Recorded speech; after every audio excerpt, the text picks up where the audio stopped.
En 2018, s'est produite la plus grande éruption sous-marine active jamais survenue, du moins de celle que nous ayons pu officiellement enregistrer. Les scientifiques ont suivi les tremblements de terre qui ont frappé une zone dans l'océan Indien occidental au large de Madagascar. Entre 2018 et 2021, plus de 11 000 tremblements de terre ont frappé la petite île de Mayotte entre Madagascar et le Mozambique. Le plus fort d'entre eux avait une magnitude de 5,9. Jusque-là, cette région avait été plutôt paisible. Il n'y avait eu que 2 tremblements de terre enregistrés en 50 ans. En plus des tremblements de terre réguliers, il y avait aussi des grondements sismiques inhabituels comme des tremblements de terre à des fréquences assez basses qui se formaient profondément sous terre. Les gens ne pouvaient pas sentir ces grondements à la surface, mais les chercheurs du monde entier les ont découverts et ont réalisé qu'ils étaient liés à une activité volcanique dont personne n'avait remarqué l'arrivée. Il s'est passé quelque chose d'étrange. Cette éruption sous-marine a créé un volcan géant de la taille d'un gratte-ciel. Ce nouveau volcan sous-marin s'est avéré mesurer environ 1,5 fois la hauteur du One World Trade Center à New York et presque 10 fois plus que la Statue de la Liberté. La zone où il est apparu avait été explorée en 2014, mais elle était presque plate, paisible et vide à l'époque. Désormais, on y trouve un véritable volcan à près de 2600 mètres sous le niveau de la mer. Le volcan tire son magma d'un réservoir très profond, situé à près de 55 km sous terre. C'est le réservoir de magma volcanique le plus profond que nous connaissions. La Terre a des couches et celle du milieu est assez épaisse. Elle ressemble beaucoup à la garniture de caramel aux cacahuètes que l'on trouve dans de nombreuses barres chocolatées. Des recherches montrent qu'il y a probablement des morceaux de croûte océanique au plus profond du manteau liquide de la Terre. Ils sont coincés là, créant de gros grumeaux dans ce qui était censé être une couche lisse. Notre planète possède une couche extérieure rigide. Elle comprend un manteau supérieur chaud et une croûte fissurée. Le manteau bouge en permanence, ce qui fait bouger la croûte à la surface également. Ainsi, la croûte océanique plonge dans les profondeurs et fait remonter d'énormes panaches de magma vers la surface de la planète. Les scientifiques ont même trouvé un ancien morceau de l'océan Pacifique à des centaines de kilomètres sous la Chine. Ce sont les anciens restes des fonds marins du Pacifique d'il y a longtemps, et ils ont été tirés vers le bas sous la surface de la Terre dans la zone de transition du manteau. Cette dalle rocheuse qui se trouvait au fond de l'océan est composée de la croûte et de quelques parties solides du manteau supérieur. La plupart de l'activité volcanique sur notre planète se produit là où nous ne la voyons pas, sous la surface de l'océan. Environ 70% de toute l'activité volcanique se produit dans les océans et principalement dans la zone du Pacifique Sud, avec plus de 1100 volcans concentrés dans cette zone. Les falaises côtières, les chaînes de montagnes, les sols et les sédiments qui bordent les vallées ne sont qu'une petite partie des roches de notre planète. Les océans cachent bien plus de choses dans les profondeurs de la surface de la Terre. Entre la surface de la Terre et son noyau se trouve le manteau. C'est une couche épaisse et chaude de roches qui bouge et coule constamment. Quelques centaines de kilomètres plus bas se trouve une zone où les diamants sont créés. Lorsqu'ils se forment, ils passent par des températures et des pressions élevées, puis ils finissent par geler. Ainsi, lorsqu'ils arrivent à la surface, les scientifiques peuvent explorer leur structure, découvrir comment ils se sont formés et mieux comprendre ce qui se passe dans les profondeurs de notre planète. Grâce aux diamants, ils ont notamment découvert que le manteau était très humide et qu'il contenait peut-être beaucoup plus d'eau que tous les océans de la Terre. Notre planète est en train de manger ses propres océans. Lorsque les plaques tectoniques se déplacent, plongent et passent les unes sous les autres, elles entraînent d'énormes quantités d'eau à l'intérieur de la Terre. L'eau qui se trouve sous la surface de notre planète peut aider à développer le magma et à lubrifier les failles, ce qui rend en fait les tremblements de terre plus probables. L'eau est en fait stockée dans les minéraux. Elle est incorporée à la croûte de la planète lorsque de nouvelles plaques océaniques se forment. Elles subissent un processus de flexion et de fissuration en passant sous d'autres plaques, et d'énormes quantités d'eau s'enfoncent alors dans la croûte et le manteau. Les scientifiques ont fait des recherches sur une zone qui se trouve à 29 km sous la surface. Ils ont réalisé que de telles zones tiraient 3 milliards de téragrammes, ce qui représente 3 milliards de tonnes. Tout océan est comme un nouveau monde. On y trouve des paysages incroyables sous la surface, de magnifiques chutes d'eau, des lacs, des rivières. Il y a d'épaisses couches de sel sous le plancher océanique et les rivières et les lacs se forment parce que l'eau de mer traverse ces couches et les dissout, créant quelque chose qui ressemble à des piscines. Le sel dissous rend l'eau environnante plus dense. Cette eau se dépose alors à cet endroit, ce qui finit par former des rivières ou des lacs sous-marins. Mais il y a aussi des chaînes de montagnes, des tranchées et des canyons. Dans la mer de Bering, on trouve un canyon de plus de 2600 mètres de profondeur. Cela fait paraître le Grand Canyon beaucoup plus petit qu'il ne l'est, puisque le canyon sous-marin est près de 800 mètres plus profond. Les parties profondes de l'océan sont très froides. La température de l'eau peut être d'environ 4 degrés Celsius. Mais au fond, l'eau peut devenir bouillante. Des cheminées hydrothermales se trouvent au fond de la mer. Ce sont des sources chaudes situées sur les bords des plaques tectoniques. L'eau qu'elles libèrent peut atteindre une température de 400 degrés Celsius. Mais la pression à de telles profondeurs est très intense, si intense qu'aucun être humain ne peut la supporter. Pourtant, c'est la pression qui empêche l'eau de bouillir. La profondeur des océans est en moyenne de 3,7 km. Les ondes lumineuses peuvent encore pénétrer à 1000 mètres, même si c'est en très petite quantité. De sorte que tous les mystères cachés en dessous de ce point demeurent dans l'obscurité totale. La partie réellement éclairée de l'océan va jusqu'à 180 mètres. Même si le Soleil nous donne de la lumière, la plupart de notre planète est sombre en permanence. C'est à cause des océans qui couvrent plus de 70% de notre planète. Le son le plus fort provenant d'un océan, et l'un des sons les plus forts jamais enregistrés, provenait d'un tremblement de glace. Il était si fort que les chercheurs l'ont enregistré à l'aide de capteurs situés à plus de 4800 km de distance. L'activité sismique a fait s'effondrer le sol gelé. La calotte glaciaire de l'Antarctique est plus vaste que la partie continentale des États-Unis et du Mexique réunis. Un gros iceberg de l'Antarctique contient plus de 75 milliards de litres d'eau, ce qui pourrait constituer un approvisionnement en eau de 5 ans pour 1 million de personnes. Les humains peuvent généralement boire de la glace de mer, bien que nous ne puissions pas boire d'eau de mer. Au fur et à mesure que le temps passe et que la glace vieillit, la saumure piégée entre les cristaux de glace s'écoule. De cette façon, la glace devient suffisamment douce pour que l'on puisse la boire. Si toutes les calottes glaciaires et tous les glaciers que nous avons sur la Terre fondaient en même temps, le niveau de la mer s'élèverait de 80 mètres, ce qui est à peine moins que la hauteur de la Statue de la Liberté, ou l'équivalent d'un immeuble de 26 étages. Les palourdes vivent assez longtemps pour nous en apprendre sur le passé des océans. Ces mollusques peuvent vivre plus de 500 ans. Pour connaître l'âge d'un arbre, tu peux utiliser les cernes de son tronc. Et pour connaître l'âge d'un mollusque, tu peux examiner les cernes à l'intérieur de sa coquille. C'est aussi de cette façon que les scientifiques obtiennent des informations sur l'océan, le climat et d'autres éléments. Les mollusques peuvent aider à avoir un aperçu de ce qui s'est passé il y a environ 1000 ans. Aujourd'hui, la Terre n'a pas 4, mais 5 océans. Le nouveau, baptisé Océan Austral, a été officiellement reconnu il y a seulement quelques mois. Il borde des océans Atlantique, Pacifique et Indien. Si bien que les scientifiques n'ont pas pu se mettre d'accord pour savoir s'il s'agit vraiment d'un nouvel océan ou s'il fait simplement partie des régions plus froides de ces trois-là. Nous ne divisons pas seulement les océans sur des cartes. Chacun d'entre eux présente des conditions différentes pour des espèces marines uniques. Par exemple, l'océan austral abrite des phoques léopards, des orques, des petits rorquals, des manchots empereurs et d'autres animaux qui vivent dans des mers froides et glacées. On y trouve aussi du krill, de petites créatures qui ressemblent à des crevettes et qui servent de nourriture à de nombreux animaux plus gros qui y vivent. La vie sur notre planète a commencé il y a environ 3,5 milliards d'années. La question de savoir comment et quand exactement elle est apparue reste un mystère. Mais certaines théories affirment que la vie pourrait avoir émergé pour la première fois dans les profondeurs de l'océan. Il y a quelques années, des scientifiques ont découvert des tubes et des filaments microscopiques dans des roches formées il y a environ 4 milliards d'années. Ces roches sont des fragments d'une ancienne croûte océanique. De plus, ces minuscules tubes et filaments sont similaires aux microbes que l'on peut encore trouver sur les cheminées hydrothermales dans les parties profondes de l'océan.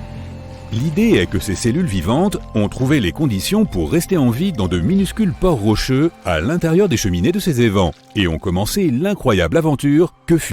Un tsunami peut se propager dans les eaux profondes à une vitesse de 800 km à l'heure, sans être remarqué, et traverser un océan en moins d'une journée. Lorsqu'il s'approche de la Terre, le tsunami ralentit à environ 32 km par heure et commence à gagner en hauteur. La plupart de ces vagues font moins de 3 mètres de haut lorsqu'elles touchent la Terre, mais elles peuvent parfois dépasser les 30 mètres, soit près de 2 fois la hauteur du panneau Hollywood. Lorsqu'un tsunami touche le rivage, les zones situées à moins de 7 mètres au-dessus du niveau de la mer et à moins de 1,6 km de la mer sont les plus menacées.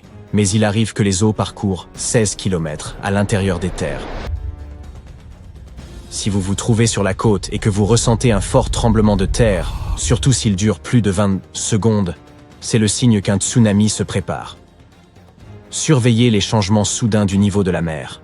Si l'eau se retire soudainement beaucoup plus loin que d'habitude, exposant des zones normalement submergées, c'est le signe qu'un tsunami est sur le point de frapper. Et si vous entendez un grondement venant de l'océan, comme un train de marchandises ou un moteur à réaction, c'est là encore un mauvais signe. Soyez attentifs au comportement inhabituel des animaux. On sait qu'ils sentent le danger avant les humains. Si vous voyez des oiseaux ou des animaux marins se comporter de manière étrange, tenez-vous sur vos gardes. Si vous recevez une alerte officielle de la part des autorités, que ce soit par le biais de sirènes, de la radio, de la télévision ou de votre téléphone, agissez immédiatement. Si vous vous trouvez dans une zone sujette au tsunami et qu'il y a un séisme, n'attendez même pas les avertissements officiels. Dès que les secousses cessent et que vous êtes en mesure de vous déplacer sans danger, rejoignez rapidement la zone surélevée la plus proche, c'est pour votre sécurité. Il vous faudra peut-être partir de nuit et par très mauvais temps. Si vous connaissez bien l'itinéraire, vous aurez moins à réfléchir en cas d'urgence, et ça peut vous sauver la vie. Parlez des tsunamis avec les membres de votre famille.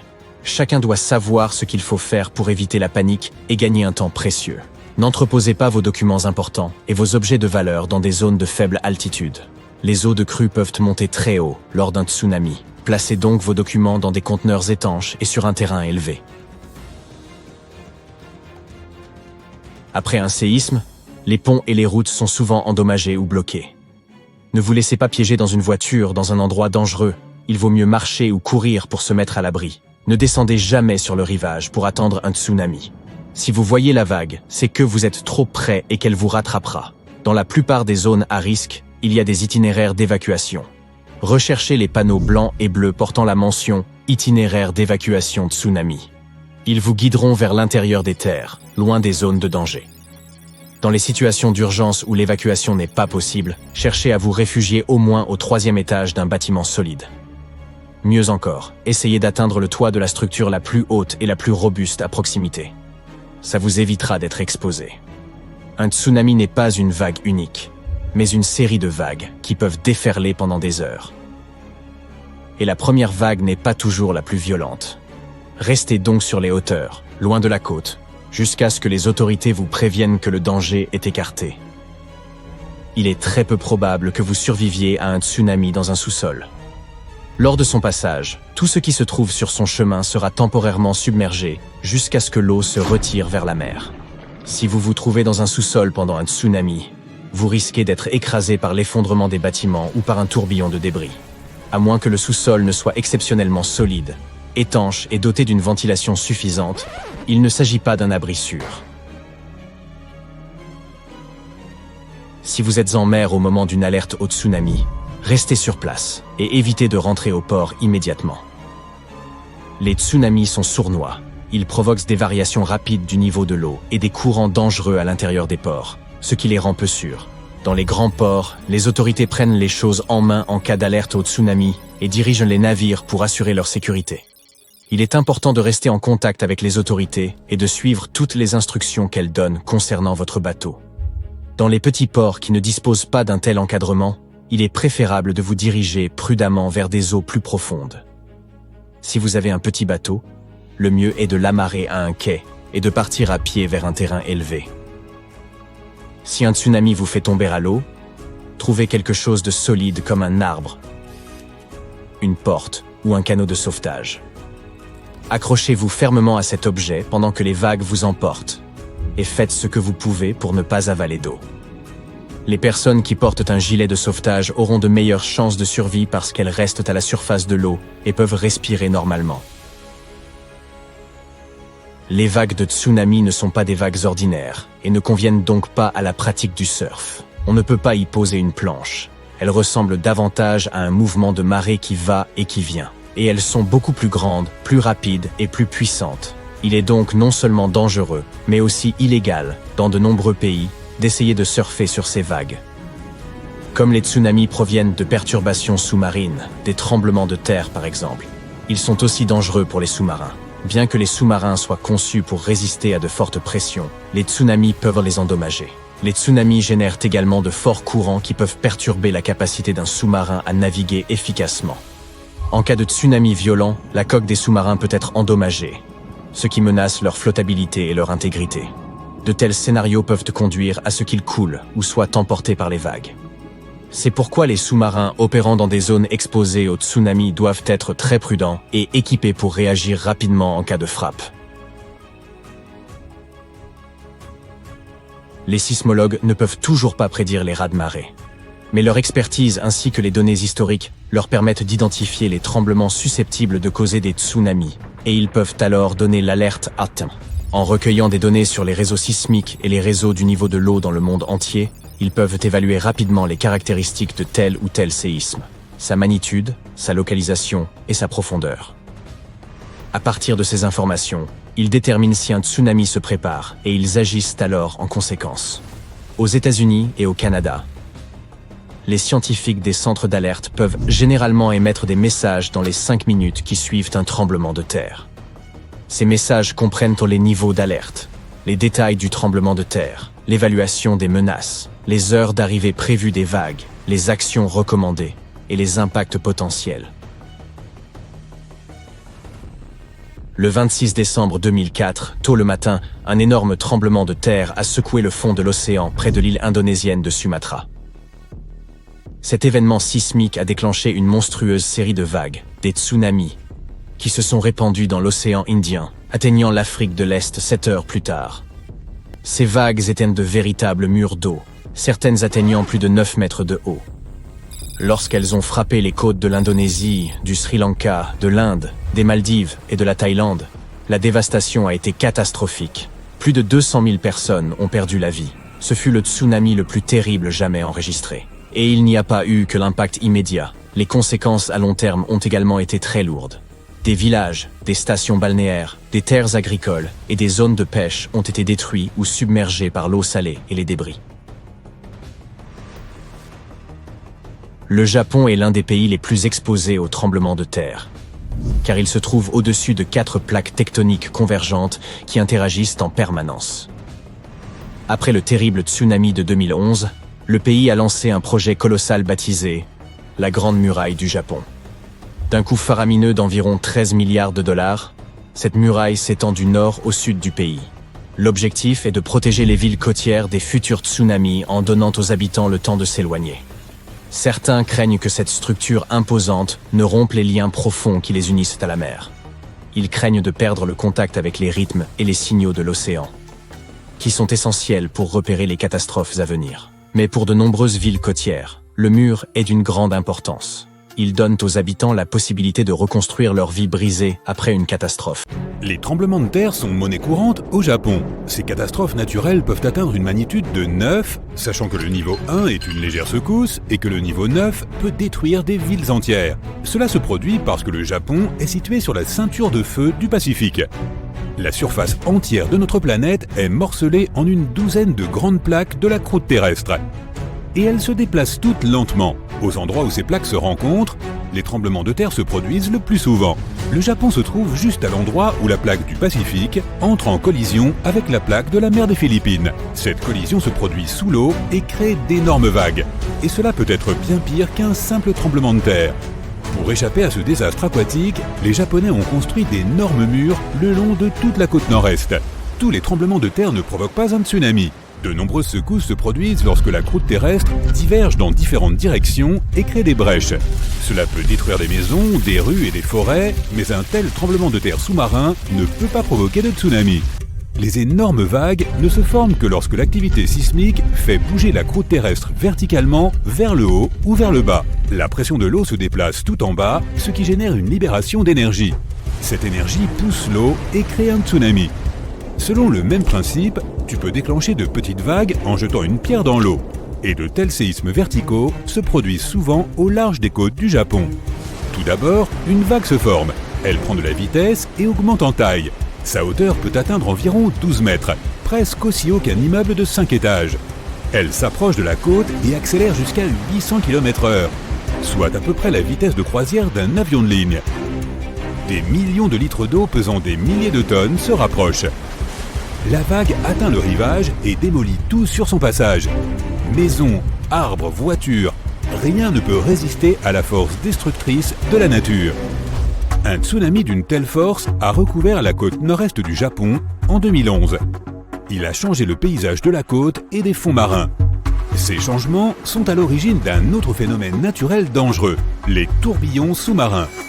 Ils attirent tout ce qui se trouve à proximité. Auparavant, on construisait des barrages le long du littoral pour protéger les villages côtiers, mais la force des vagues détruisait facilement ces murs. C'est pourquoi, après la catastrophe de 2011, il a été décidé de créer une nouvelle protection à grande échelle au Japon. Le gouvernement y a consacré plus de 10 milliards de dollars et plusieurs années de travaux. Ils ont ainsi créé environ 440 murs massifs tout le long de la côte. Ils ont combiné ces sections en un seul grand barrage, de près de 400 km de long et de 13 mètres de haut. La construction est censée protéger la côte contre les forts tsunamis, mais le gouvernement a tout de même déplacé certains villages côtiers vers des terrains plus élevés. Il a aussi interdit de construire quoi que ce soit sur le rivage. Malgré la protection qu'il leur offre, de nombreux habitants ne sont pas satisfaits du mur. C'est un énorme problème pour l'industrie de la pêche. Le mur bloque l'accès à l'océan. Les navires et les bateaux ne peuvent donc pas accoster sur le rivage. Certaines personnes sont mécontentes que leurs fenêtres donnent maintenant sur un mur de béton au lieu de l'océan. L'argent dépensé pour le mur aurait pu être utilisé pour déplacer encore plus d'habitations. Les résidents s'inquiètent du fait que le mur ne crée qu'une illusion de sécurité. Une vague géante peut le percuter à grande vitesse et le briser en morceaux. Et les débris de béton pourraient causer encore plus de destruction. Certains scientifiques sont d'accord avec cette opinion. La plupart des experts sont sûrs que le mur ne donnera pas une protection à 100%, mais il peut aider à retarder l'inondation, offrant aux habitants un sursis pour évacuer. Dans de telles situations, chaque minute compte. Il est impossible de prédire avec précision l'occurrence du tremblement de terre. Mais lorsqu'il se déclenche, les capteurs peuvent calculer le temps qu'il faudra à la vague pour atteindre le rivage. Par exemple, la dernière fois, une alerte au tsunami a été donnée 5 minutes après le tremblement de terre. Toute grande vague se déplace à grande vitesse et peut apparaître très près de la côte. Il semble que les gens n'aient presque pas le temps de se sauver d'un tsunami. Heureusement, les Japonais sont préparés à cette éventualité. Ils participent régulièrement à des exercices d'évacuation en cas de tsunami. Ils apprennent à réagir correctement à une inondation à venir. Ils ont un plan d'action qui peut leur sauver la vie. Tout cela, ainsi que le mur, augmente les chances de survivre à une catastrophe. Les tsunamis ne sont pas les seuls phénomènes à se former autour des côtes du Japon. Ici, la puissance de l'eau rencontre souvent la puissance du feu. En 2010, à quelques centaines de kilomètres au sud de Tokyo, près de l'île d'Iwo-Jima, un grondement sourd est venu des profondeurs de la mer. Puis, 1 million de bulles sont remontées à la surface. L'eau a commencé à se réchauffer et à bouillir. Sa température était si élevée qu'on aurait pu y faire cuire des œufs. La zone chaude a atteint la taille d'un stade. Tout cela était accompagné d'une énorme quantité de vapeur surchauffée, remplissant tout l'air alentour. Ensuite, des morceaux de terre sont sortis de l'eau. Puis, tout s'est arrêté. L'eau s'est refroidie, la surface de l'océan est redevenue calme. Ce jour-là, un volcan sous-marin est entré en éruption. Aucune catastrophe n'a eu lieu, mais en 2021, cela s'est produit à nouveau. Les gardes-côtes japonais ont averti d'une forte activité volcanique dans la région. De la vapeur et des gaz chauds provenant de la gueule du volcan sont sortis de l'eau et se sont élevés dans les airs jusqu'à une hauteur de 16 km, ce qui est environ 2 fois plus haut que le sommet du mont Everest. Un énorme volcan s'est réveillé et a commencé à remonter lentement à la surface. Si tu regardes cet endroit d'en haut, tu peux voir que ce n'est pas seulement un volcan, c'est une île entière en forme de fer à cheval. Les sismologues affirment que cette île volcanique n'est que la partie émergée de l'iceberg. Il y a encore beaucoup d'espace volcanique sous l'eau. L'île remplit l'air de gaz et de cendres. Le ciel devient gris. Les scientifiques continuent de surveiller le volcan, mais ils ne savent pas quelles conséquences cela peut avoir. De telles éruptions de volcans sous-marins ne sont pas rares au large des côtes du Japon, mais l'événement lui-même est unique. Les volcans sous-marins n'explosent pas et ne libèrent pas de coulées de lave vers le haut. L'énorme quantité d'eau qui se trouve au-dessus d'eux crée une pression élevée. Dès que le magma sort, l'eau le presse immédiatement au fond de la mer. Des millions de litres de lave coulent, refroidissent et se solidifient autour du volcan. Cette lave forme une épaisse couche de roches terrestres. La plupart des éruptions sous-marines ne provoquent aucun changement à la surface de l'océan. Pour faire apparaître une île à la surface, un volcan a besoin de beaucoup de magma. L'éruption volcanique suivante en crée une autre couche épaisse. Des millions d'années passent et les coulées de lave forment des montagnes. Les éruptions constantes augmentent la hauteur des fonds marins. Couche après couche, la lave refroidie s'élève de plus en plus haut. Et puis un jour, elle apparaît à la surface et se transforme en île. Ainsi, en 2013, un petit morceau de terre est apparu à côté d'une île existante. Émergeant de l'eau, le volcan a commencé à grandir lentement et a fini par se connecter à l'île. La superficie de cette île a été multipliée par 12 au bout de 2 ans. De la vapeur s'échappe en permanence de cette île et sa surface est remplie de coulées de lave extrêmement chaudes. Le volcan se comporte de manière instable et personne ne sait quand il se calmera. Autrefois, les gens ont construit une petite ville sur une île similaire. Cet endroit existe encore aujourd'hui, il est situé au sud de Tokyo et s'appelle Aogashima. Les gens ne s'inquiètent pas trop de la possibilité d'une catastrophe, malgré le fait que la dernière fois qu'un volcan est entré en éruption ici, c'était en mai 1785. À cette époque, les gens avaient déjà construit une ville et y vivaient. Puis, par une belle journée ensoleillée, des milliers d'oiseaux ont soudainement décollé et quitté l'île. Puis le sol a commencé à trembler. Un lourd son grave est venu des profondeurs de l'île. Des torrents de gaz se sont répandus du sommet verdoyant de ce volcan assoupi. Le volcan a projeté de la terre et des grosses pierres dans le ciel. L'éruption n'a pas été rapide. Elle a duré plusieurs semaines. Plus de 200 ans se sont écoulés depuis et le volcan est toujours en sommeil. Ils ont reconstruit la ville et aujourd'hui, cet endroit ressemble à un petit paradis. C'est probablement la raison pour laquelle les gens ne veulent pas le quitter. Malgré le risque d'une nouvelle éruption, ils continuent à vivre et à travailler ici. On y trouve de nombreuses sources thermales. L'île a aussi un sol riche et les eaux qui l'entourent sont pleines de poissons. Le volcan peut se réveiller à tout moment. Heureusement, les services météorologiques et sismologiques surveillent l'activité du volcan. Un tremblement de terre sous-marin ouvre une énorme fente dans le plancher océanique. Un grand volume d'eau se déplace pour remplir la fissure. En même temps, à partir de ce point, des vagues commencent à se propager. Au début, elles ne font que 30 cm de haut, mais plus elles se rapprochent du rivage, plus elles grandissent. Lorsque les vagues atteignent les eaux peu profondes, elles commencent à ralentir. Et c'est avec leur partie inférieure qu'elles touchent les terres en premier. Cela crée un effet de vide qui aspire l'eau loin des côtes. Le sol des ports et le fond de la mer sont maintenant visibles. Ensuite, un énorme mur d'eau vient frapper le rivage.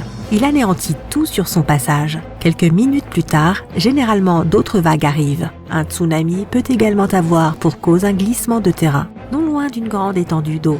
D'énormes quantités de bois, de terre et de roches tombant dans un lac ou un océan, produisant d'immenses vagues. Et les éruptions volcaniques sont responsables de 5% des tsunamis dans le monde. Ils peuvent déplacer de grands volumes d'eau et générer de grosses vagues.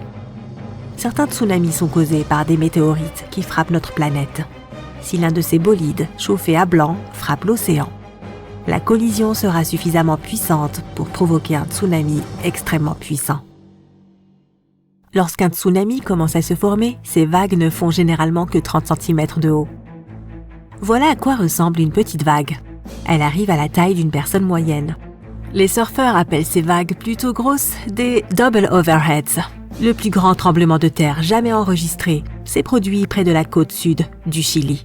Il a provoqué un tsunami qui a atteint Hawaï, le Japon et les Philippines. La plus grande vague de ce tsunami était aussi haute qu'un immeuble de 5 étages. La plus grande vague jamais surfée faisait la moitié de la hauteur de l'Arc de Triomphe à Paris. Gareth McNamara a établi ce record en 2011 à Nazaré au Portugal. En 1995, des scientifiques ont prouvé l'existence des vagues scélérates, des houles soudaines et inattendues. Ce jour-là, ils ont vu une vague de 25 mètres. Elle était plus haute que le plus grand avion de ligne au monde, l'Airbus A380. Le colosse était entouré de vagues plus petites, mesurant 6 mètres de haut. Les vagues du tsunami Tohoku en 2011 furent provoquées par le plus puissant tremblement de terre de l'histoire du Japon. La vague la plus haute faisait presque la moitié de la hauteur du pont de Brooklyn. L'éruption volcanique du Krakatoa en 1883 a produit le son le plus violent jamais entendu à la surface de la planète. La plus haute vague du tsunami formée par l'éruption était aussi haute que la Statue de la Liberté. Le tsunami des îles Aléoutiennes en 1946 a été déclenché par un puissant tremblement de terre un 1er avril. La plus haute vague de ce tsunami était un peu plus haute que le Colisée de Rome. Le tsunami de 2004 dans l'océan Indien a commencé le lendemain de Noël. Il a été provoqué par un puissant séisme sous-marin, dont les secousses ont produit une série de très grandes vagues. La plus haute d'entre elles atteignait presque la hauteur de la tour de Pise. L'un des glissements de terrain les plus désastreux a frappé la vallée de Lodalen en Norvège en 1936. Un énorme morceau de roche, presque 2 fois plus grand que la tour Eiffel, s'est détaché et s'est précipité dans le lac Lovatnet. Cela a provoqué une énorme vague de tsunami qui était presque aussi haute que le Taj Mahal en Inde. Le méga tsunami du Groenland de 2017 a été provoqué par un énorme glissement de terrain dans l'un des fjords. Les vagues qui ont inondé le rivage atteignaient la hauteur de Big Ben. Une puissante éruption volcanique a provoqué un glissement de terrain sur un dôme de lave vieux de 4000 ans. Cela a provoqué le méga tsunami du mont Unzen. La plus grande vague faisait la moitié de la hauteur de la Space Needle de Seattle. Le méga tsunami de l'île de Fogo s'est produit il y a 73 000 ans, quand une partie du volcan Pico de Fogo s'est effondrée dans la mer. La plus grande vague de ce tsunami était aussi haute que le Washington Monument. Lorsque les 457 mètres supérieurs du mont Sainte-Hélène ont explosé, cela a provoqué un énorme glissement de terrain. Une partie de cette avalanche a plongé dans le lac Spirit. Cela a provoqué une vague qui faisait plus de la moitié de la hauteur de la tour Eiffel. Le méga tsunami du barrage du Vajon s'est produit lorsqu'un glissement de terrain a entraîné 255 millions de mètres cubes de forêt, de terre et de roches dans le lac. Une vague colossale a dépassé le bord du barrage, emportant tout sur son passage. Sa hauteur était supérieure à celle du Golden Gate de San Francisco. Un glissement de terrain dans la baie Litua en Alaska a provoqué une méga vague, l'une des plus grandes jamais enregistrées. Le méga tsunami a déferlé sur le promontoire emportant les arbres, les plantes et la terre jusqu'à la roche-mère. La vague a atteint plus de la moitié de la hauteur du Burj Khalifa, la plus haute construction du monde. Un tiers du volcan Molokai Est à Hawaï s'est effondré et est tombé dans l'océan Pacifique. Cela a déclenché un tsunami de la taille du 2e plus grand bâtiment au monde, la tour Shanghai. Waouh, il y a un trou au fond de l'océan. Il semblerait que l'océan est une fuite. Mais ce n'est pas une fuite telle qu'on pourrait s'y attendre, où l'eau s'écoule simplement. Il s'agit plutôt d'une source, car l'eau s'écoule vers l'intérieur et non vers l'extérieur. Cette fuite unique est connue sous le nom d'oasis de Pitti. C'est un étudiant du nom de Brendan Philip qui l'a découverte par hasard, lorsqu'il a remarqué que des bulles remontaient à la surface. Normalement, la présence de bulles dans l'océan nous indique qu'il pourrait s'y trouver des cheminées hydrothermales, qui sont des points chauds où se développent des phénomènes très intéressants. Ces events sont en fait comparables à des sources chaudes le long du plancher océanique. Mais au lieu de bouillonner du fond des mers, elles libèrent un fluide surchauffé dans la croûte de notre planète. Lorsque l'eau de mer s'infiltre dans ces fissures et s'enfonce dans la croûte, elle entre en contact avec le manteau extrêmement chaud de notre planète. L'eau de mer est alors portée à des températures très élevées. Puis, en remontant vers la surface, elle transporte des gaz dissous et des minéraux. Lorsque le fluide chaud jaillit des cheminées, il se mélange à l'eau de mer environnante et se refroidit rapidement. À une courte distance de la cheminée, la température peut retomber à un confortable 20 degrés environ.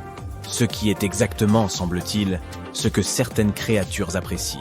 Et il y a de vraies bizarreries qui vivent dans cette obscurité, comme des poissons fantomatiques, des vers tubicoles géants à pointe rouge et un type unique de crevettes avec des yeux sur le dos. Certaines de ces créatures, comme les vers tubicoles et les bactéries, dépendent des composés chimiques et des minéraux libérés par les cheminées pour survivre dans ces conditions difficiles.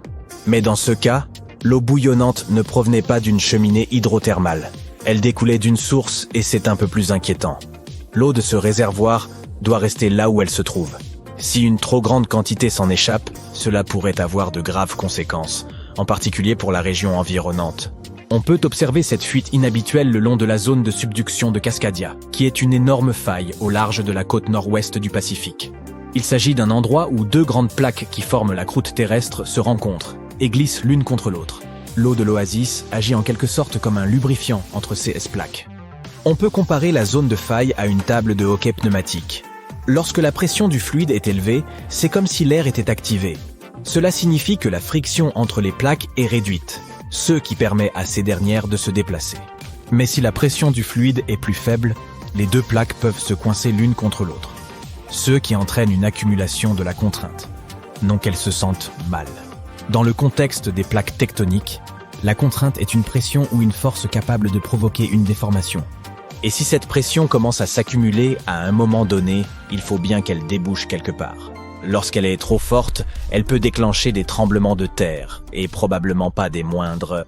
Par exemple, une libération de la contrainte dans la zone de subduction de Cascadia pourrait entraîner un tremblement de terre de magnitude 9. À titre de comparaison, le plus grand tremblement de terre jamais enregistré s'est produit au Chili en 1960, avec une magnitude de 9,5. Les dégâts ont été colossaux. Nous espérons donc que l'eau restera dans son réservoir et continuera à maintenir l'équilibre délicat entre les plaques tectoniques. Nous n'avons exploré que 5% des océans.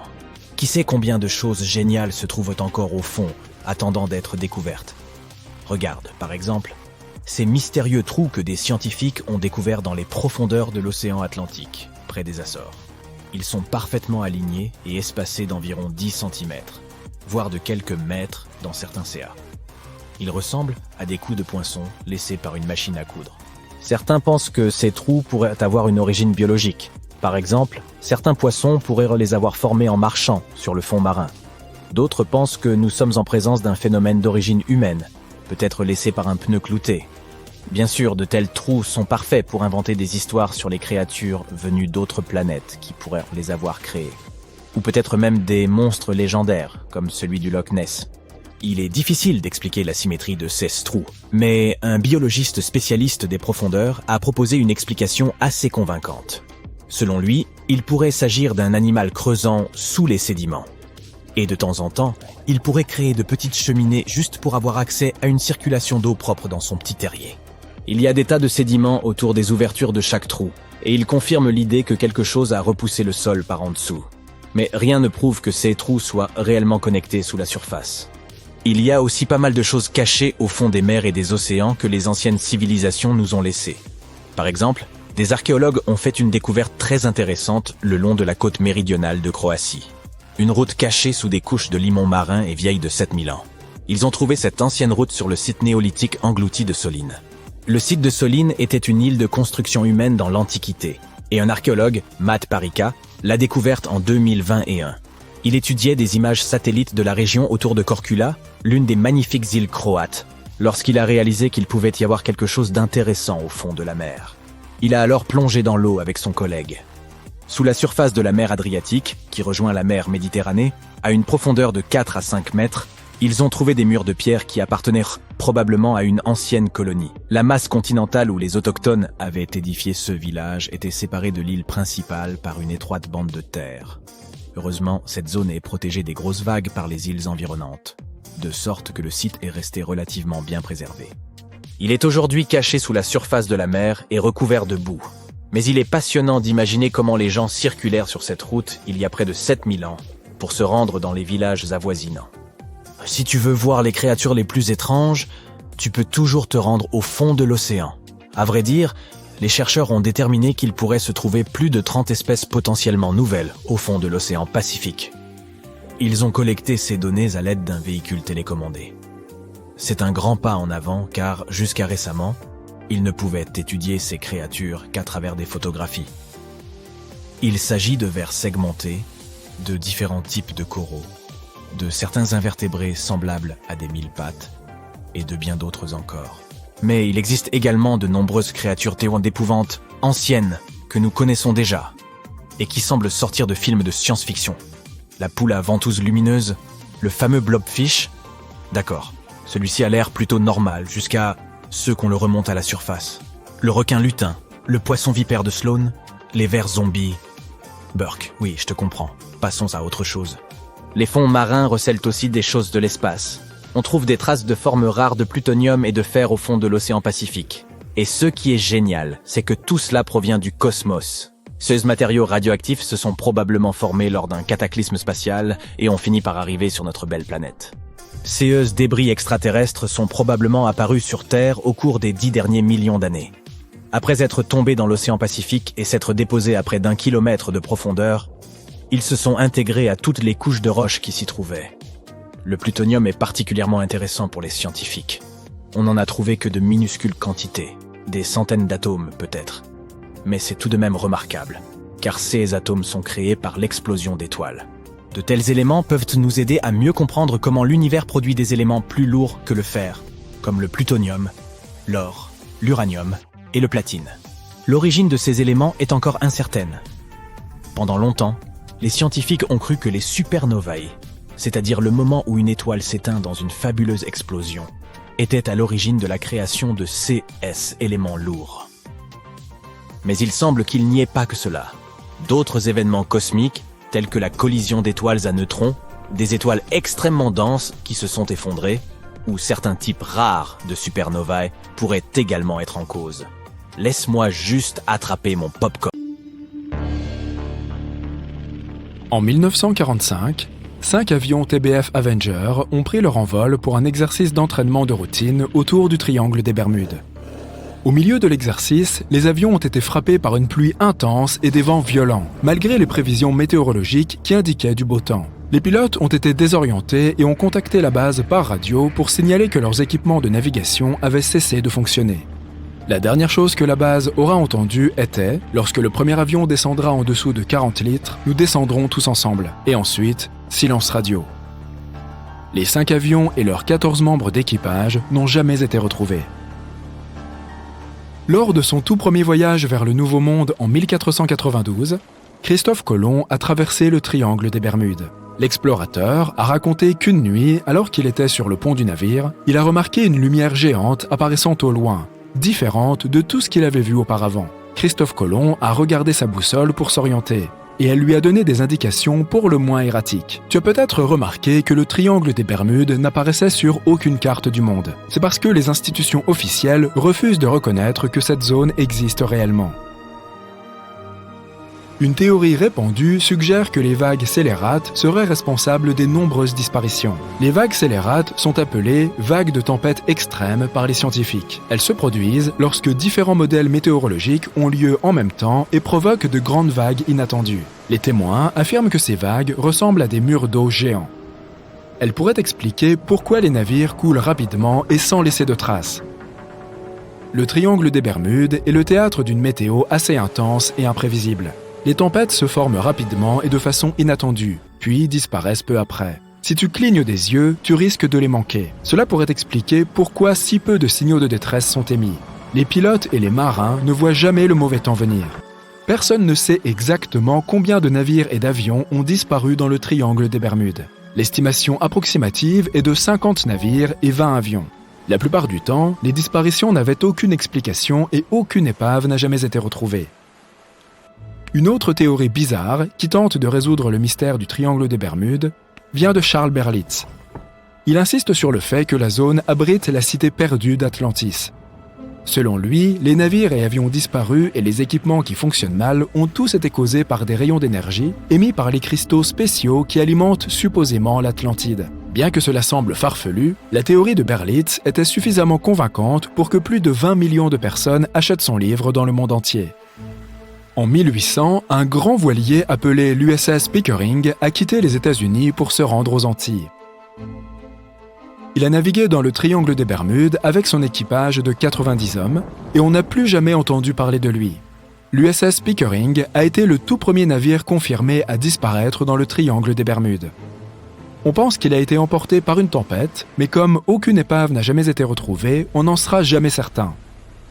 Lorsque les avions TBF Avenger ont disparu, une opération de recherche de grande ampleur a été déployée. Des bateaux et des avions ont fouillé le triangle des Bermudes à la recherche de tout signe de l'avion. L'un des bateaux de recherche était un aéroglisseur PBM-5 Mariner. L'aéroglisseur a pris son envol à 19h27 et a émis un message radio de routine 3 minutes plus tard. Ensuite, on n'a jamais entendu parler de lui. Aucune trace de lui, ni des 5 avions Avenger n'a jamais été trouvée. Une enquête a été lancée sur la disparition de tous ces appareils. Mais rien n'a jamais été découvert. Cette zone particulière de l'océan est l'une des routes maritimes les plus fréquentées au monde. Certains sceptiques pensent que ce simple fait explique tout le mystère. Statistiquement, plus la zone est fréquentée, plus la probabilité des accidents et des disparitions est élevée. Bien que cela soit logique, ce n'est pas la fréquence des disparitions qui constitue le mystère du triangle des Bermudes. C'est l'absence d'explication ou d'épaves trouvées. Au fond de l'océan, les organismes en décomposition laissent échapper de grandes concentrations de méthane, qui restent piégés sous l'eau. Ce gaz peut s'accumuler jusqu'à ce que, boum, il explose. Le gaz remonte à la surface et fait éruption. Si un bateau se trouve dans la zone d'une de ces éruptions, l'eau devenant beaucoup moins dense peut le faire couler rapidement et sans avertissement. Les scientifiques pensent que cela pourrait être la cause des nombreuses disparitions dans le triangle des Bermudes. Bien que cette théorie soit très logique, elle ne semble pas très probable. Le service géologique des États-Unis a déclaré qu'aucun rejet important de gaz ne se serait produit dans cette zone au cours des 15 000 dernières années. Le fond de l'océan est fait de roches contenant beaucoup de magnétite, laquelle ressemble à du fer. Les champs magnétiques réagissent à la forte concentration de magnétite au fond de l'océan, ce qui peut déclencher une sorte de conflit entre les deux. Cela peut souvent conduire à diverses anomalies météorologiques et, par conséquent, à des problèmes de navigation. Et naturellement, toute modification du plancher océanique ou des champs magnétiques de la Terre influence beaucoup le triangle des Bermudes. Comme le champ magnétique est en mouvement constant, il se pourrait qu'il emporte aussi le triangle des Bermudes avec lui.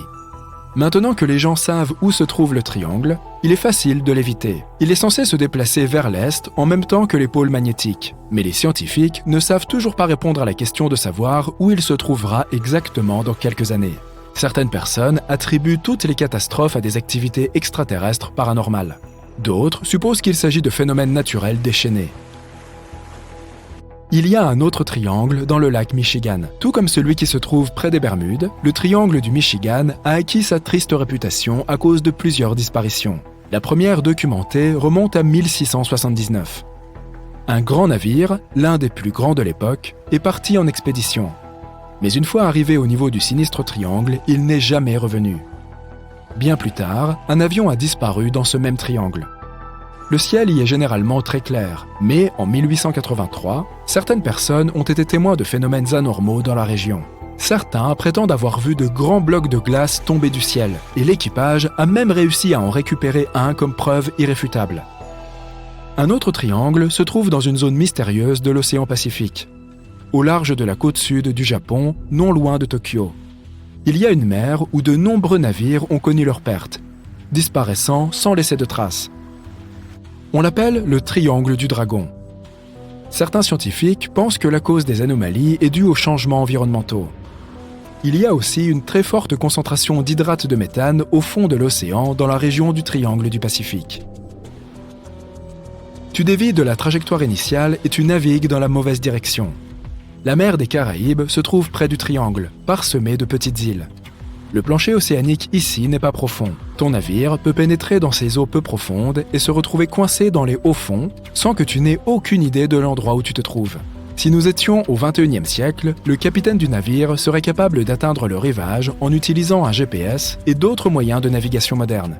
Mais le plus intéressant, c'est que la boussole fonctionnerait correctement cette fois, puisque le pôle nord magnétique ne coïncide plus avec le vrai depuis longtemps sur le territoire du triangle des Bermudes. La ligne agonique se trouve quelque part loin d'ici. Il n'y a plus de problème de navigation de nos jours, mais pour une raison quelconque, c'est ici que les navires disparaissent. Et pas seulement ici d'ailleurs. Dans tout l'océan Atlantique, il y a des endroits où beaucoup de navires ont disparu. Le triangle des Bermudes ne figure même pas dans le top 10 de ces endroits. L'une des principales raisons pour lesquelles de nombreux navires font naufrage ici est que l'une des routes maritimes les plus populaires de l'Atlantique passe par le triangle des Bermudes. Et plus il y a de navires à un endroit, plus il y a de naufrages. Simple question de probabilité. Ensuite, ça commence à devenir bizarre. D'autres théories stipulent qu'il y aurait une faille spatio-temporelle dans cette région. Les vaisseaux et les avions tombent dans cette faille et se retrouvent dans le passé ou dans le futur. Mais pour des raisons évidentes, il n'y a pas une seule preuve de ce mythe. Il n'y a aucune raison de penser que la faille soit cachée quelque part ici. La base d'une civilisation extraterrestre pourrait aussi se trouver dans le triangle des Bermudes. Les visiteurs d'autres galaxies enlèveraient les navires avec leur équipage, si bien que personne ne retrouverait les épaves. Il s'agit également d'un mythe populaire sans aucune preuve scientifique. Enfin, le légendaire Kraken vivrait quelque part dans le triangle. C'est un énorme calmar censé attirer les navires vers le fond, et c'est aussi une légende que les marins se racontent. Toutefois, des calamars gigantesques vivent bel et bien dans les profondeurs de l'océan. Ils peuvent atteindre la taille de la moitié d'un wagon de train, mais aucun cas n'a été enregistré où l'un d'entre eux aurait coulé un grand navire. Et dans la région du triangle des Bermudes, on ne les a jamais vus. Les gens d'autrefois ne connaissaient pas l'existence de ces créatures. Alors, quand ils les ont vues pour la première fois, ils les ont décrites comme d'énormes et terribles monstres. Les calmars géants font partie des créatures les plus insaisissables sur Terre, et les scientifiques ont dû utiliser des équipements à sonar pour les débusquer. Ils n'aiment pas quitter les sombres profondeurs et sont susceptibles d'avoir peur du bruit de tout navire. Voilà qui devrait donc les dédouaner de toute responsabilité. En novembre 2020, une vague de la hauteur d'un immeuble de 4 étages, soit 18 mètres, a été observée au large de l'île de Vancouver, au Canada. L'équipe de Marine Labs, la société responsable de la bouée prise dans cette vague, n'en croyait pas ses yeux en examinant les données. Tout semblait normal jusqu'à ce qu'une force colossale surgisse soudainement, entraînant la bouée vers le bas avant de la propulser en l'air, puis de l'aspirer de nouveau plus profondément. La probabilité qu'une telle vague se forme est d'une fois tous les 1300 ans, ce qui a poussé l'équipe à vérifier minutieusement qu'il ne s'agissait pas d'une erreur technique. Marine Labs a transmis les données à un spécialiste des vagues scélérates de l'Université de Victoria. Après une analyse approfondie, les résultats ont été validés et rendus publics en février 2022. Cette vague scélérate a été officiellement reconnue comme la plus grande jamais enregistrée, atteignant une hauteur 3 fois supérieure à celle des vagues environnantes. Heureusement, ce monstre n'a causé aucun dégât, car il s'est manifesté loin des côtes. Pendant des siècles, les vagues scélérates étaient considérées comme de simples légendes de marins. Christophe Colomb lui-même a décrit une vague scélérate, bien que ce phénomène n'ait pas été reconnu à son époque. En août 1498, au cours de sa 3e expédition vers les Amériques, Colomb traversait un détroit près de Trinidad lorsqu'une immense vague a soulevé ses navires. Ils ont tenu bon et poursuivi leur périple. Et cette région est aujourd'hui connue sous le nom de Bouche du Dragon, telle que l'a baptisée Colomb. En 1826, l'explorateur et capitaine français Jules Dumont d'Urville traversait l'océan Indien à bord de son navire, l'Astrolabe. Pris dans une terrible tempête, il observa plusieurs vagues dépassant les 24 mètres de hauteur, dont une atteignant celle d'un immeuble de 10 étages. L'équipage perdit un membre, mais 4 survivants, dont le capitaine, parvinrent à atteindre la terre ferme et à raconter leur épopée. À cette époque, les savants pensaient que les vagues ne pouvaient guère dépasser 9 mètres, et cette histoire est donc passée pour un tissu de sornettes. De nombreux témoins ont rapporté des histoires de vagues géantes surgissant de nulle part, mais les scientifiques n'ont officiellement reconnu la première vague scélérate qu'en 1995. Connue sous le nom de vague de Draupner ou vague du Nouvel An, ce monstre marin a frappé la plateforme gazière norvégienne de Draupner le lendemain du réveillon. Elle a atteint une hauteur de 26 mètres, tandis que les vagues environnantes étaient 2 fois plus petites. Conçue pour résister à des vagues de 19 mètres et équipée des capteurs les plus avancés de l'époque, la plateforme a survécu à cette vague exceptionnelle, qui est devenue une sensation dans le monde scientifique en raison de ses propriétés uniques. Suite à cet événement, une définition officielle des vagues scélérates a été établie. Il s'agit de vagues dont la hauteur représente plus du double de celle des vagues environnantes. Ces monstres, rivalisant presque avec les rases de marée, peuvent surgir soudainement dans une mer agitée ou apparaître de nulle part dans des eaux calmes. Elles se caractérisent par des flancs abrupts et une profonde dépression en dessous, ressemblant à un mur d'eau émergeant de la mer. Leur intensité est telle qu'elles peuvent même engloutir des hélicoptères de sauvetage en pleine intervention. Les vagues scélérates diffèrent toutefois des tsunamis. Ces derniers se manifestent lorsqu'un grand déplacement d'eau se produit, comme lors d'un tremblement de terre, d'une éruption volcanique ou d'un glissement de terrain, perturbant toute la colonne d'eau. En mer, un tsunami peut passer inaperçu, mais près du rivage, dans des eaux peu profondes, ces vagues peuvent atteindre des hauteurs phénoménales. Les vagues scélérates, en revanche, se forment à la surface de l'eau, bien que certaines puissent se former en profondeur et sont alors appelées des vagues scélérates internes. Les scientifiques et les marins ont identifié certaines statistiques concernant ces vagues. Elles se forment plus fréquemment lorsque des trains de vagues rencontrent des courants océaniques rapides. La côte sud-africaine est particulièrement propice à ce phénomène. On craint que ces vagues monstrueuses deviennent plus fréquentes à l'avenir en raison de l'augmentation de l'énergie dans l'atmosphère et l'océan. Cela pourrait entraîner des vagues scélérates plus grandes et plus fréquentes, ainsi que davantage de navires perdus en mer. Les vagues scélérates ne se limitent pas aux océans et peuvent également survenir dans les lacs. Le lac supérieur est le théâtre d'un phénomène baptisé les Trois Sœurs, une série de 3 grandes vagues consécutives.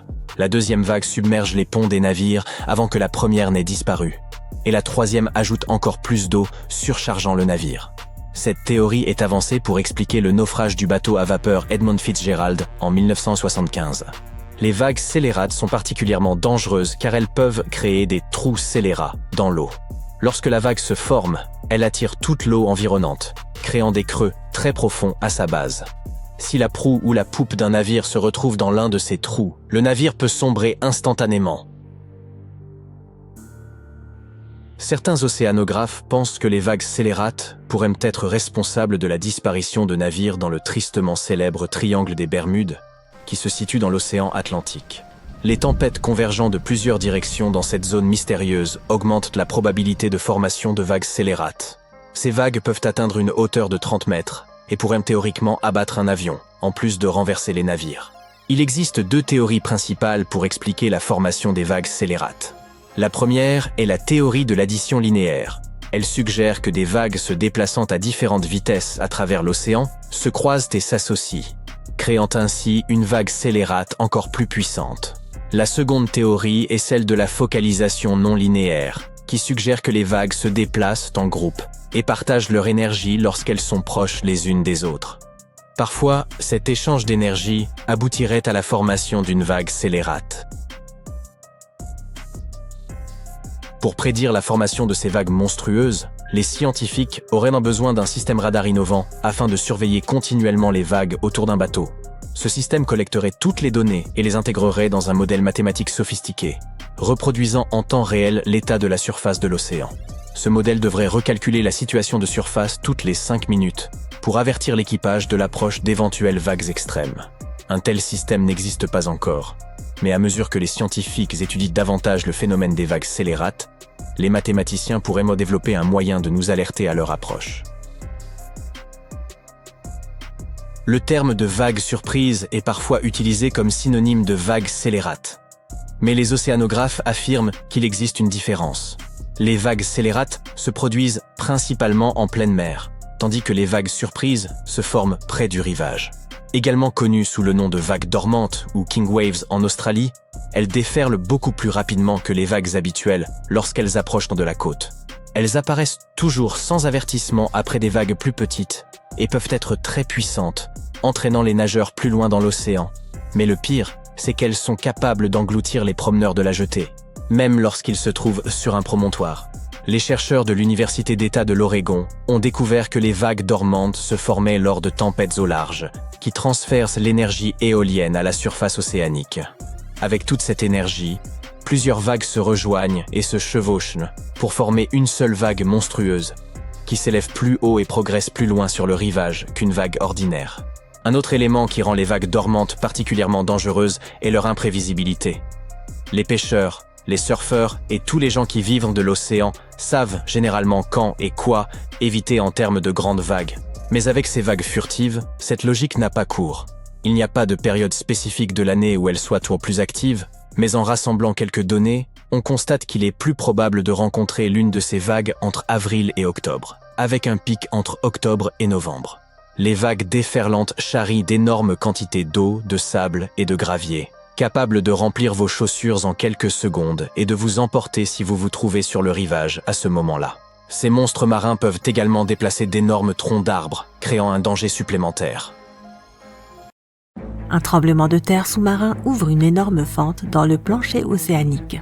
Un grand volume d'eau se déplace pour remplir la fissure. En même temps, à partir de ce point, des vagues commencent à se propager. Au début, elles ne font que 30 cm de haut, mais plus elles se rapprochent du rivage, plus elles grandissent. Lorsque les vagues atteignent les eaux peu profondes, elles commencent à ralentir. Et c'est avec leur partie inférieure qu'elles touchent les terres en premier. Cela crée un effet de vide qui aspire l'eau loin des côtes. Le sol des ports et le fond de la mer sont maintenant visibles. Ensuite, un énorme mur d'eau vient frapper le rivage. Il anéantit tout sur son passage. Quelques minutes plus tard, généralement d'autres vagues arrivent. Un tsunami peut également avoir pour cause un glissement de terrain, non loin d'une grande étendue d'eau. D'énormes quantités de bois, de terre et de roches tombant dans un lac ou un océan, produisant d'immenses vagues.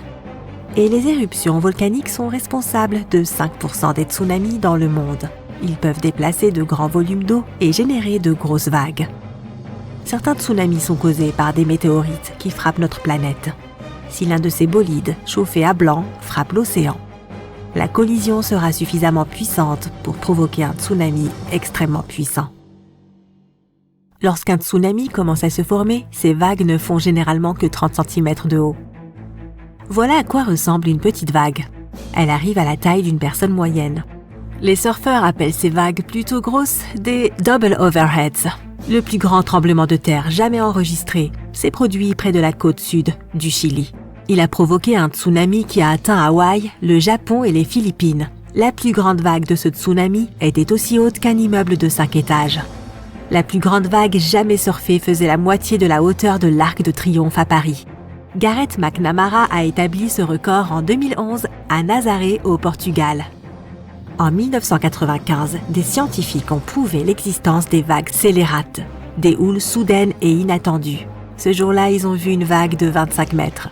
Elle était plus haute que le plus grand avion de ligne au monde, l'Airbus A380. Le colosse était entouré de vagues plus petites, mesurant 6 mètres de haut. Les vagues du tsunami Tohoku en 2011 furent provoquées par le plus puissant tremblement de terre de l'histoire du Japon. La vague la plus haute faisait presque la moitié de la hauteur du pont de Brooklyn. L'éruption volcanique du Krakatoa en 1883 a produit le son le plus violent jamais entendu à la surface de la planète. La plus haute vague du tsunami formée par l'éruption était aussi haute que la Statue de la Liberté. Le tsunami des îles Aléoutiennes en 1946 a été déclenché par un puissant tremblement de terre un 1er avril. La plus haute vague de ce tsunami était un peu plus haute que le Colisée de Rome. Le tsunami de 2004 dans l'océan Indien a commencé le lendemain de Noël. Il a été provoqué par un puissant séisme sous-marin, dont les secousses ont produit une série de très grandes vagues. La plus haute d'entre elles atteignait presque la hauteur de la tour de Pise. L'un des glissements de terrain les plus désastreux a frappé la vallée de Lådalen en Norvège en 1936. Un énorme morceau de roche, presque 2 fois plus grand que la tour Eiffel, s'est détaché et s'est précipité dans le lac Lovatnet. Cela a provoqué une énorme vague de tsunami qui était presque aussi haute que le Taj Mahal en Inde. Le méga tsunami du Groenland de 2017 a été provoqué par un énorme glissement de terrain dans l'un des fjords. Les vagues qui ont inondé le rivage atteignaient la hauteur de Big Ben. Une puissante éruption volcanique a provoqué un glissement de terrain sur un dôme de lave vieux de 4000 ans. Cela a provoqué le méga tsunami du mont Unzen. La plus grande vague faisait la moitié de la hauteur de la Space Needle de Seattle. Le méga tsunami de l'île de Fogo s'est produit il y a 73 000 ans, quand une partie du volcan Pico de Fogo s'est effondrée dans la mer. La plus grande vague de ce tsunami était aussi haute que le Washington Monument. Lorsque les 457 mètres supérieurs du mont Sainte-Hélène ont explosé, cela a provoqué un énorme glissement de terrain. Une partie de cette avalanche a plongé dans le lac Spirit. Cela a provoqué une vague qui faisait plus de la moitié de la hauteur de la tour Eiffel. Le méga tsunami du barrage du Vajon s'est produit lorsqu'un glissement de terrain a entraîné 255 millions de mètres cubes de forêt, de terre et de roches dans le lac. Une vague colossale a dépassé le bord du barrage, emportant tout sur son passage. Sa hauteur était supérieure à celle du Golden Gate de San Francisco. Un glissement de terrain dans la baie Litua en Alaska a provoqué une méga vague, l'une des plus grandes jamais enregistrées. Le méga tsunami a déferlé sur le promontoire emportant les arbres, les plantes et la terre jusqu'à la roche-mère. La vague a atteint plus de la moitié de la hauteur du Burj Khalifa, la plus haute construction du monde. Un tiers du volcan Molokai Est à Hawaï s'est effondré et est tombé dans l'océan Pacifique. Cela a déclenché un tsunami de la taille du 2e plus grand bâtiment au monde, la tour Shanghai. À la naissance, il ne fait que 30 cm de haut, mais plus il se rapproche du rivage, plus il grandit. Bientôt, il entre dans les eaux peu profondes et commence à ralentir. Au loin, les humains, minuscules comme des fourmis, crient et se dispersent dans toutes les directions. La première vague de tsunami s'écrase sur le rivage. Son sommet se déplace plus vite que sa base. C'est ce qui rend la vague si haute et si raide. Le point le plus bas de la vague atteint la terre ferme en premier. Ce processus crée un effet de vide qui éloigne l'eau de la côte, ce qui met le port et le fond marin à l'abri. Ceux qui reconnaissent ce premier signe de l'approche d'un tsunami ont encore la possibilité de sauver leur vie. 5 minutes plus tard, un énorme mur d'eau s'abat sur la rive et efface tout sur son passage. Mais il ne s'agit pas d'une simple vague, il y en a plein. Ce phénomène s'appelle un train de vagues. La vitesse de ce train ne dépend pas de la distance qui le sépare de la source des vagues, mais de la profondeur de l'océan. Les tsunamis peuvent se déplacer aussi vite qu'un avion à réaction quand ils sont au milieu de l'océan. Mais une fois qu'ils entrent dans des eaux peu profondes, leur vitesse diminue. C'est très différent quand on parle de la hauteur d'un tsunami. À la surface de l'océan, souvent, il ne dépasse pas 30 cm de hauteur. C'est pourquoi même les marins expérimentés ne remarquent pas toujours ces vagues si discrètes. Mais la mer monte de façon spectaculaire une fois que le tsunami s'approche du rivage. La première vague de tsunami n'est généralement pas la plus forte, mais beaucoup de gens ne le savent pas et commettent une grave erreur qui leur coûte parfois la vie. Une fois la première vague passée, ils se détendent et croient que le danger est passé. C'est pourquoi les vagues suivantes, beaucoup plus grosses et plus puissantes, les prennent au dépourvu. Le plus effrayant avec les tsunamis, c'est qu'ils peuvent traverser des océans entiers sans perdre d'énergie ou presque. Un tsunami peut se déplacer à des centaines de mètres à l'intérieur des terres. Il y a généralement tellement d'eau que son poids et ses énormes forces balaient tout sur leur passage.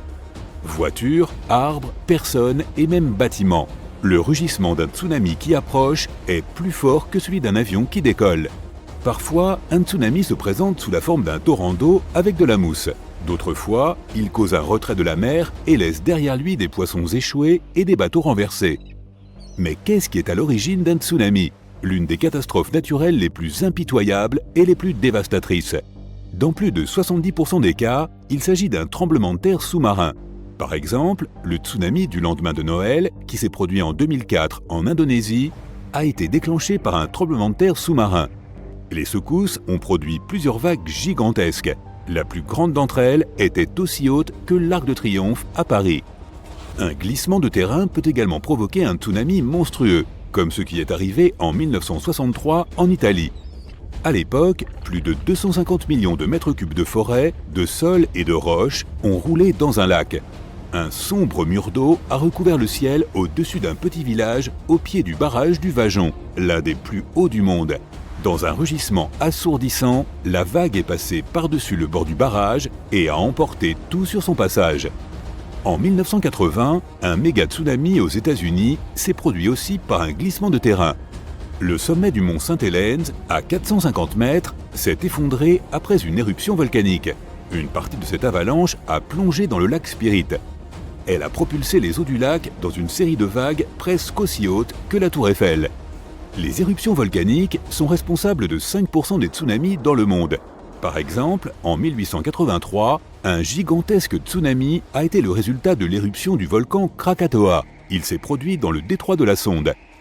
L'éruption a presque vidé la chambre magmatique sous le volcan. Les fonds sous-marins et les terres émergées se sont effondrés. Cela a créé plusieurs vagues de tsunamis qui se sont élevées à plus de 40 mètres au-dessus du niveau de la mer. Certains tsunamis peuvent être causés par des météorites qui arrivent sur notre planète. C'est ce qui s'est passé il y a des millions d'années lorsqu'un astéroïde a frappé la péninsule du Yucatan. Oui, c'est bien celui qui aurait anéanti les dinosaures. Il a généré un méga tsunami, le plus grand de l'histoire de la Terre. La première vague était presque 2 fois plus haute que le plus haut bâtiment du monde, le Burj Khalifa. Mais la plupart des tsunamis, environ 80% d'entre eux, naissent dans la ceinture de feu de l'océan Pacifique. Pourquoi ? Eh bien, cette région a reçu son nom pour une bonne raison. Elle assiste à des tonnes d'éruptions volcaniques.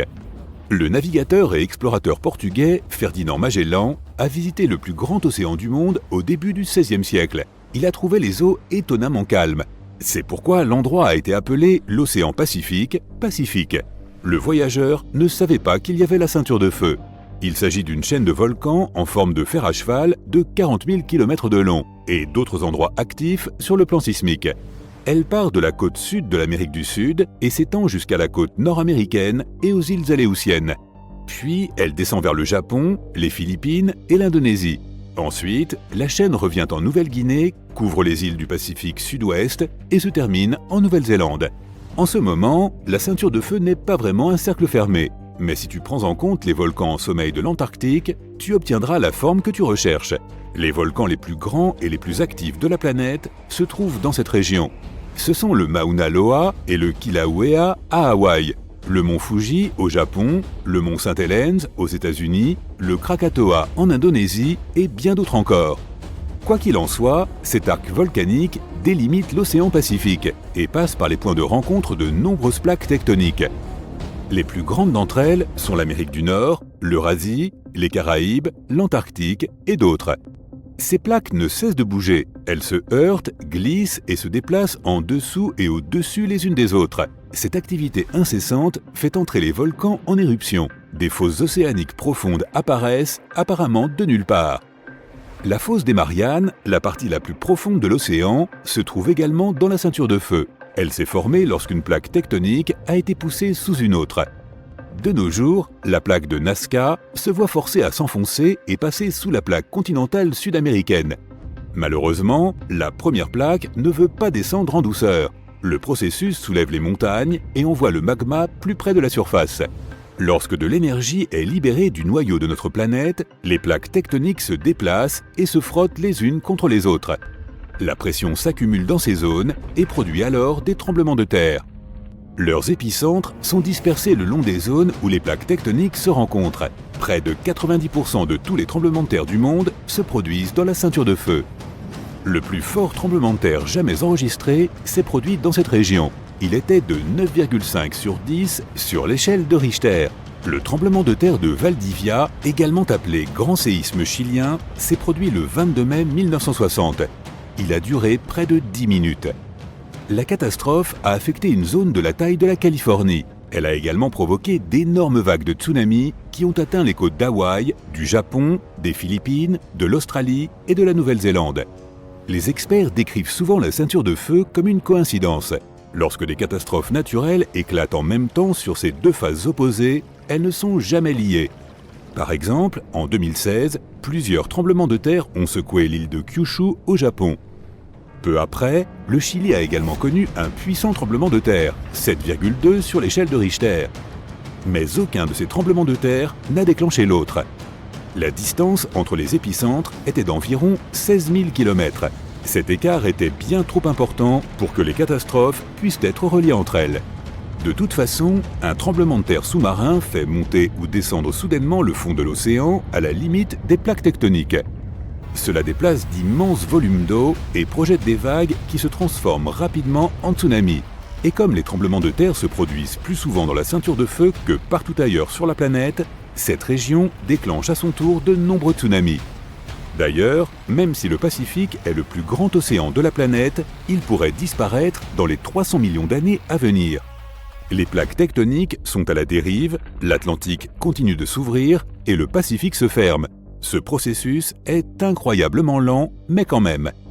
Un jour, les Amériques pourraient entrer en collision avec l'Antarctique, car elle dérive vers le nord. Ensuite, l'Asie et l'Australie rejoindront probablement ce nouveau supercontinent. Ce processus pourrait créer une nouvelle Pangée. Cette dernière était un ancien supercontinent. À l'époque, c'était le seul sur Terre. Il a commencé à se disloquer il y a environ 200 millions d'années. Certains géologues ne soutiennent pas cette théorie. Ils pensent que les océans Atlantique ou Arctique sont plus susceptibles de disparaître que le Pacifique.